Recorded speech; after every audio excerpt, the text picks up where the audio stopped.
nggak mau duduk sebelah dia? Assalamualaikum semuanya.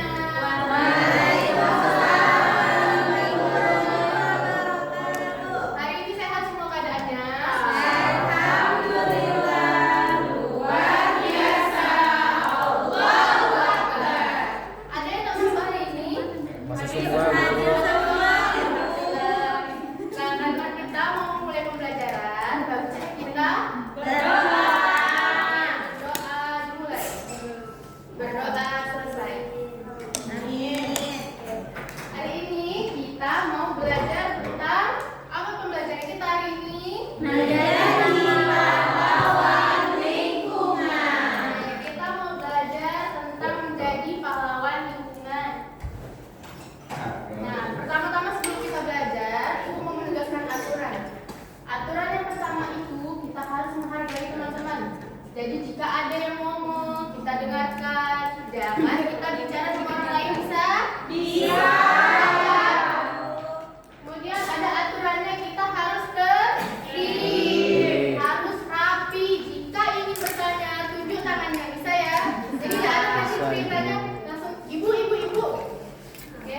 Kemudian siap menjadi pahlawan lingkungan? Oke, hari ini kita mau belajar tentang jadi pencemaran, bagaimana dampaknya, serta bagaimana. Nah, ibu mau tahu nih dari gambar ini. Dari gambar ini, kita lihat dulu. Kira-kira gambar yang pertama ini ada yang bisa ceritain nggak? Tentang apa? Kebakaran hutan. Kebakaran hutan. Apa? Tahu. Kalau ada yang mau tunjuk tangan, oke coba minta ini gambarnya tentang apa ya? Kebakaran sampah. Kebakaran sampah. Bakar sampah. Kenapa orangnya itu pakai masker? Karena polusi, Bu. Iya, dia polusi batu-batu. Terus kalau gambar kedua, ada yang mau jelaskan apa yang dilihat dari situ? Sampah dan limbah, Bu. Ayo coba roda apa itu? Sampah dan limbah.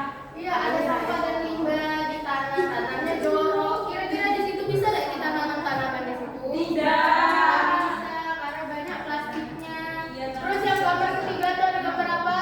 Sampah. Suka belajar di kelas kayak gitu? Tidak. Kalau belajar kelas kayak gini suka? Happy. Kalau kayak gitu jorok bawaannya ya, jangan bikin bisa terjatuh kita dah. Iya. Kalau gambar bapak ini gambar apa? Dua Siapa yang tahu Danau Sipin? Saya. Ada Danau Sipin itu di sini kan? Nah, ini gambar Danau Sipin kita nih, kotor, banyak sampahnya. Di sini apa ada orang mancing? Ada gambar orang mancing, tapi nanti dia bisa aja pas ngambil jalannya tak angkut juga sampahnya deh. Iya. Kita sekarang kita bandingin dengan gambar selanjutnya ini.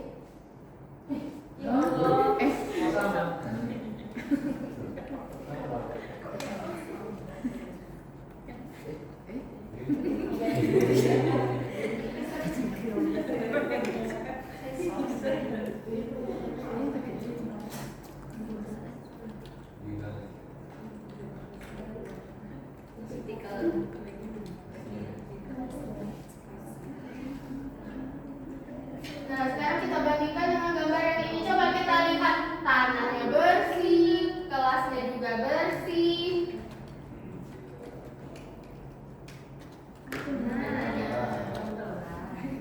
Terus sungainya dibandingkan sama Danau Sipin tadi lebih enak dilihat yang mana? Yang ini. Yang ini lebih bersih. Kira-kira kalau menyempur ke situ sama menyempur ke Danau Sipin mau nyempur kemana? Sini. Buaya, Bu. Mau tinggal di lingkungan ini atau di lingkungan yang sebelumnya? Yang ini. Kenapa pilih yang ini bukan yang satu lagi? Karena bersih. Lebih sehat. Oke. Ibu mau tunjukin ini jenis-jenis pencemaran ya. Matanya banyak yang begitu, tapi sebelahnya situ. Yang pertama, udara yang tidak sehat. Kalau dari gambar ini kira-kira kenapa dibilang udaranya itu tidak sehat? Banyak asapnya.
tadi udah dibagi masing-masing kan? Ya, kemudian ini ada tata caranya kalau misalnya lupa apa yang ibu bilang. Di halaman kedua, nah kalian cari topik permasalahan yang kalian perhatikan. Ada ibu bagian itu apa masalahnya, apa penyebabnya, apa dampaknya. Oke, itu kalian diskusikan ke sana ya. Kemudian selanjutnya di halaman ketiga ini, nah kalian berikan ide. Dan di satu kelompok itu masing-masing isinya 5 orang kan. Nah jadi misalnya 5 orang ini, orang pertama ngasih ide, misalnya Ibu Dela menanam pohon. Nanti yang kedua misalnya Caca, solusinya membuang sampah pada tempatnya. Jadi masing-masing kelompok menuliskan idenya apa. Tulis namanya di sini siapa yang ngasih ide ya. Bu, boleh dah berikan idenya lebih dari 1? Boleh. Nih, Bu kasih sampai 7. Kalau misal mau lebih juga boleh, tulis aja di belakang situ. Lebih banyak ide lebih bagus ya. Iya, tapi ingat, kita punya waktu. Nanti waktu pengerjaannya hanya 20 menit, oke? Oke. Nah, kalau udah semua ngasih idenya, kalian voting, kalian tentukanlah atau berembuklah kayak mana caranya. Kita pilih solusi yang terbaik, 2 aja di antara solusi-solusi ini untuk memecahkan permasalahan yang tadi. Nah, ini rencana aksi. Rencana aksi itu kira-kira apa ya yang bisa kita lakukan? Kemudian di halaman 4 kalian berikan pesan untuk teman-teman. Apa yang mau kalian sampaikan agar menjadi pahlawan lingkungan. Nah, kemudian kalian tuliskan juga nih, ini diskusi ya. Kalian voting atau diskusi. Hal penting yang kalian pelajari dari hari ini itu apa? Atau dari tema kalian itu apa, oke? Terus kalian tulis aksi nyata. Ibu, apa bedanya rencana aksi sama aksi nyata? Kalau rencana aksi itu baru rencana. Kalau aksi nyata itu yang sudah dilakukan. Misalnya kita kan di sekolah nih, yang sudah kalian lakukan sebagai anak sekolah itu apa? Berarti di sekitar sekolah atau di sekitar rumah, ya kan? Iya. Oke, nah sekarang ibu kasih waktu pengerjaan 20 menit, bisa? Bisa. Mulai ya. Nah, udah selesai nih waktunya 20 menit. Coba ibu minta dulu kelompok 1 apa itu temanya sih? Ayo coba maju ke depan.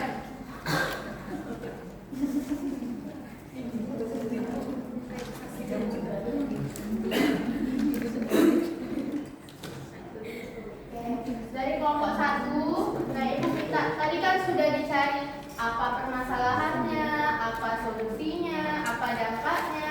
Coba kalian presentasikan ke teman-temannya nih. Tidak perlu dikasih tahu apa aja idenya dari teman-teman itu apa, cukup dikasih tahu ide terbaik dari kelompok kalian dan pesan-pesannya.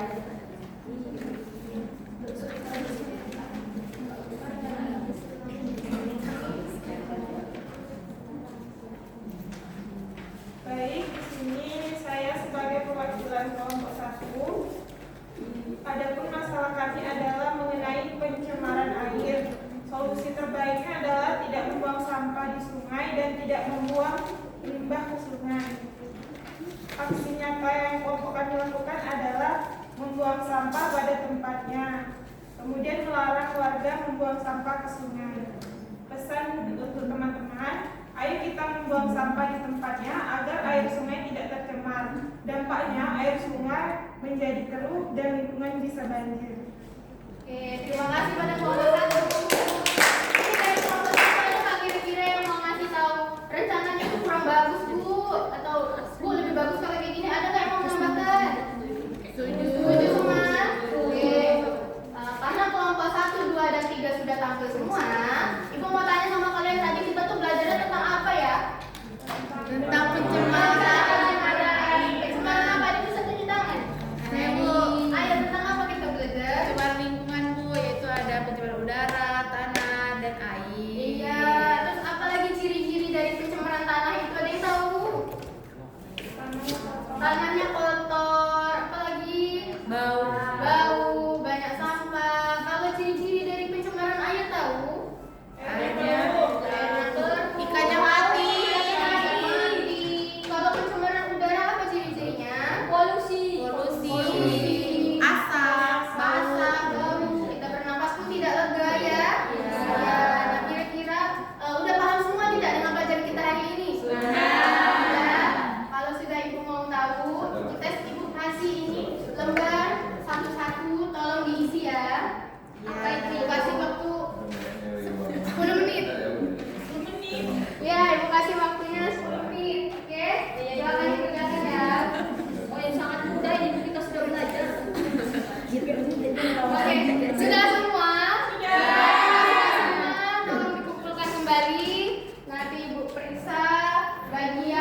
Wahyu Setiadi, perwakilan dari SD 58 ingin memaparkan hasil dari pengamatan kami. Untuk SD Al-Falah, untuk pembukaan sudah sangat baik karena memberikan contoh dalam kehidupan sehari-hari dengan gambar yang diambil itu di lingkungan sekitar Jambi ya. Nah, selanjutnya pentingnya memahami kerjasama antara operator dengan guru agar tidak ada kesalahan teknis seperti tadi, karena itu kan sudah ada jeda sedikit tuh ketika itu waktu yang sangat sayang gitu. Terus selanjutnya penggunaan C4 sudah sangat baik karena siswa diajak menganalisis dan pengambilan contoh gambar di daerah sekitar. Di materi inti penggunaan aplikasi Workball sudah sangat baik karena membuat pembelajaran lebih aktif, namun sangat disayangkan hanya menggunakan satu slide. Karena kalau dikembangkan lagi itu kan bakal jadi pembelajaran yang lebih aktif lagi. Terus penutup terakhir, tidak adanya kesimpulan dalam pembelajaran. Nah kan kalau dalam pembelajaran itu disimpulkan lagi, diingatkan kembali kan refleksi lagi gitu. Nah saya rasa cuma sekian, saya akhiri. Wassalamualaikum warahmatullahi wabarakatuh. Waalaikumsalam warahmatullahi wabarakatuh. Boleh kelompok lain menambahkan? Kan saya juga pernah terbimbing kemarin tentang 3 pemetaan lingkungan. Terus kata guru pamong saya, misalnya kita memberikan contoh itu sungainya jangan diberitahu namanya, kayak misalnya dari kan Sungai Batanghari gitu kan Kak. Soalnya takutnya anak-anaknya ntar cerita kalau Sungai Batanghari itu kotor kayak gitu. Terus beneran kotor atau enggak gitu. Padahal kan itu jadi ikonnya Jambi juga. Sebaiknya tidak diberi nama Sungai Batanghari sih. Ada lagi yang lain? Kemarin macam-macam termasuk udara. Jadi pemilihan pencemaran air apa memang sudah ditetapkan oleh guru atau siswa yang ini? Kelompok. Berarti semuanya dipelajari gitu ya. Pencemaran lingkungan berarti ya. Pencemaran lingkungan termasuk air kan. Ya. Pembelajaran pencemaran ini kayaknya menarik ya. Kenapa? Karena dia ada di lingkungan siswa, baik di lingkungan tempat tinggal, tempat-tempat yang sering dilalui, ya. Kemudian ya, mungkin di sekolah, di rumah atau dimanapun yang dia lihat. Maka pembelajaran ini bisa dilaksanakan secara kontekstual. Ya. Banyak aspek yang bisa dikembangkan, misalnya memahami, ya, memahami itu level berapa? Ya? Kompetensi level berapa kalau memahami? C2. Ya, C2. Bisa ditingkatkan? Bisa. Menjadi apa? Kalau memahami, ya mungkin menjelaskan pengertian penjelasan pencemaran lingkungan, kan? Karena dia bisa menjelaskan karena paham. Ya. Kalau mengidentifikasi itu masih rendah ya. Mengidentifikasi ini pencemaran air, ini pencemaran udara, ini pencemaran pada tanah, kepada alam yang lain. Ya. Kalau lebih tinggi lagi menganalisis bisa nggak? Bisa. Apa contohnya kalau untuk pencemaran analisis? Menganalisis penyebab dan dampak. Menganalisis penyebab dan dampak. Kemampuan menganalisis itu memang kemampuan yang diharapkan berkembang pada siswa. Itu C berapa itu? C4. Termasuk higher order thinking atau lower? Higher order thinking skills. Keterampilan berpikir tingkat tinggi. Ya. Kalau kita mampu menganalisis, ya, siswa memiliki kemampuan menganalisis. Itu kemampuan untuk menerapkan sudah ada nggak? mengaplikasikan. Dia punya pengetahuan, ya kan? Pengetahuan itu bisa diaplikasikan, bisa dilakukan. Bentuknya apa? Aksi nyata atau aksi sederhana untuk mengurangi pencemaran. Ya. Lalu tadi ada disinggung masalah Sungai Batanghari. Walaupun kita mungkin tidak usah menyebutkan namanya gitu ya. Tidak usah menyebutkan namanya, tapi refleksi itu penting. Ya. Maka tujuan pembelajaran juga agar siswa mampu atau memiliki kemampuan dalam merefleksikan. Ya, nah, ini ada 5 itu. Ya, kalau merefleksikan itu menyadari kebiasaan buruk yang perlu diperbaiki. Kita berbeda dengan orang di negara maju. Mereka memiliki sungai. Sungai itu merupakan aset yang bisa dijual, ya. Bisa jadi objek wisata. Kenapa bisa jadi objek wisata? Bersih.